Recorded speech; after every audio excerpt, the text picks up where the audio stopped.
Yan, welcome na naman po sa channel ng Bentech. So meron tayong phototap. So ito yung karaniwang problema ng QAP phototap. Yan, no? Parang makahiya. Yan, kusang kumukulot. So pag yung mga ganitong klaseng phototap, mahirap tong gamitin sa mga vinyl sticker. Kasi pag to nilagay mo sa vinyl sticker, possibility ang inyong sticker ay kusang kukulot. Kasi masyadong makapal lang ang QAP phototap eh. So ito ang gamit ko dito, LMB. Pero ang magandang application nito sa calling card. Kaya lang sa calling card, pag yung front lang yung nilaminate mo, na-experience ko, kukulot yung calling card mo, gaganon. Ang magandang gawin dito, back to back. Tapos kakapal pa yung calling card nyo. Eto, pinrint ko to sa Canon G1010 kasi hindi kaya ng Epson L3210 yung 300 GSM. So 300 GSM yan. Ito yung nga pala, no, kung nasusubaybayan nyo yung channel ko, ito yung aking Canon G1010, no, still working pa rin. Kahit 300 GSM yung ginagamit ko dito, hindi naman nagkakaproblema.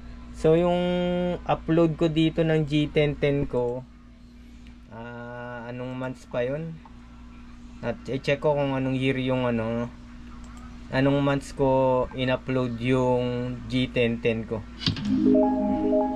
So para wala pa naman ding problema hanggang sa ngayon yung G1010 ko. G1010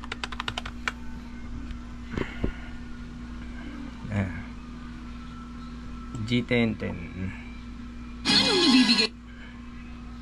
So may isang taon na, no?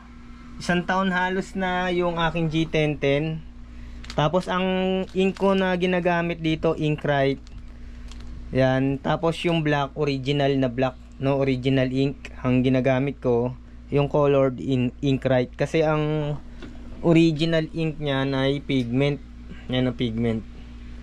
Pero sulit naman nun, laki ng bote nito, oh. Tapos ang tagal maubos. So bawing-bawi rin naman. Yan. Pero kasi ito, ang setup nito, pigment yung black, tapos dye yung colored. Yan.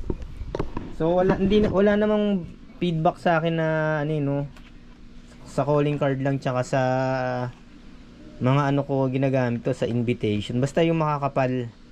Kasi masyadong mahal din yung L8050, no, yung Epson na printer 6 color. Ito bawing-bawi na, no. Kung starter printer lang, ganun yung gusto nyong gawin, gusto nyo mag-print na makapal, yung mga board, mga vellum board, no, kasi hindi kaya talaga ng Epson printer yan na yung mga nasa mga entry level ng L121, kahit L3210, no, hindi talaga pwede na yung makakapal. So dito walang kahirap-hirap. So ganun lang, no, ang gawin niyo, i-laminate nyo baligtaran para kumapal yung calling card nyo. So nakita ko rin to dun sa number 1 channel, no, yung maraming subscriber na paano mapakapal yung no, para paano maging 250 to 300 GSM ata yung title ng kanyang video. So ang ginawa lang doon, no, ang kanyang media ay parang lang, parang 180 GSM lang ata o 200, tapos nilaminate lang ng QAP na phototap baligtaran kaya kumapal. Kaya estimate na 250 to 300 GSM.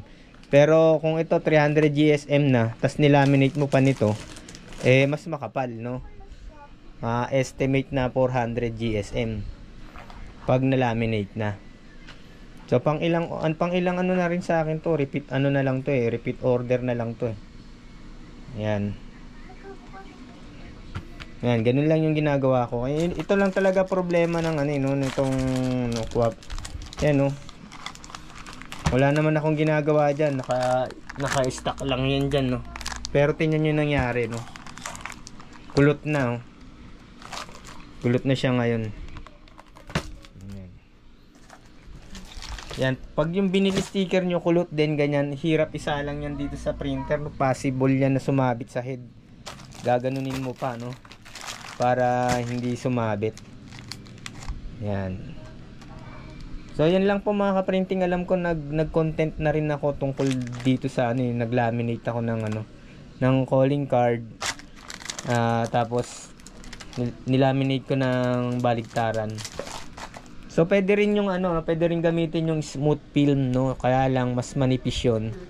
Ito mas makapal. So mas malaki yung costing mo pag ito yung ginamit mo. Pero mas makapal naman yung calling card mo. So baligtaran din to mga ka-printing. Yan. Dito yan sa Canon G1010. Baligtaran din yan. Yan. Nilalagyan ko ng ganito, no, para makikita ko kung anong kulay yung mawawala, no. Ano to? CMYK to. Yung nasa taas. Yan. Para maka-cancel ko na kung sakaling magbago. Tsaka ang maganda niyan pag may ganyan, para lahat ng ano ng nozzle nagpa-firing, no? Kasi kung minsan kung anong kulay yung gamit na gamit, pag hindi nagagamit yung ibang kulay, no? Possible din na ano magka-problema. Yan ang advantage ng naglalagay ng ano ng CMYK, no? Kung mapapansin niyo yung tarpaulin printer, may mga gumagawa niyan, kahit yung DTF, naglalagay sila ng CMYK na sa gilid na mahaba. Yan.